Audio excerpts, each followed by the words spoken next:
কি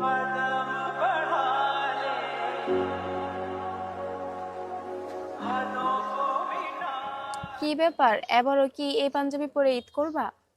এই পাঞ্জাবিটা তো অনেক পুরনো হয়ে গেছে। পুরনো হয়েছে তাতে কি হয়েছে? এখনো তো রংটা ঠিকই আছে।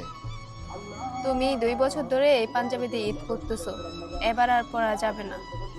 আরে পাগলি, পুরানো হয়েছে তাতে কি হয়েছে?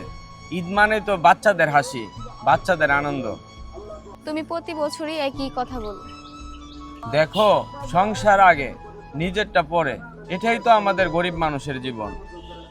আচ্ছা, তুমি যে এত পরে পরে করো, এই পরেটা কবে আসবে? আচ্ছা, আমি তো তোমাদের হাসিতেই নতুন জামার গন্ধ পাই।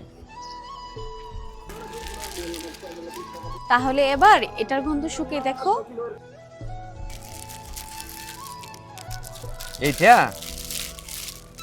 এটা কোথায় পাইছো তুমি? তুমি একটা খুলে দেখো। পাঞ্জাবি? কার এটা? তোমার। কিন্তু টাকা কোথায় পেলা? বাজারের টাকার থেকে অল্প অল্প করে জমিয়ে তোমার জন্য এটা কিনে নিয়ে আসছি। আর এটার দাম এতও না। কি বলো, তুমি আমার জন্য টাকা জমাইছো আর সেই টাকা দিয়ে এবার ঈদের পাঞ্জাবি নিয়ে আসছো? কি করব, তুমি তো কখনো নিজের জন্য কিনে নিয়ে আসবা না, এই জন্য আমি টাকা জমিয়ে তোমার জন্য কিনে নিয়ে আসছি। আমি তো ভাবলাম আমার কষ্ট কেউ দেখে না, আর এত সুন্দর পাঞ্জাবি আমি আগে কখনো পরি নাই।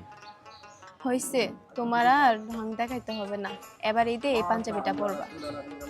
হ্যাঁ, পরবো না কেন? অবশ্যই পরবো। গরিবের সংসার অনেক ছোট হইতে পারে, কিন্তু তোমার ভালোবাসা আমার কাছে বিশাল বড়। হইছে হইছে, গিফট দিছি বলে এত ভালোবাসা দেখাতে হবে না।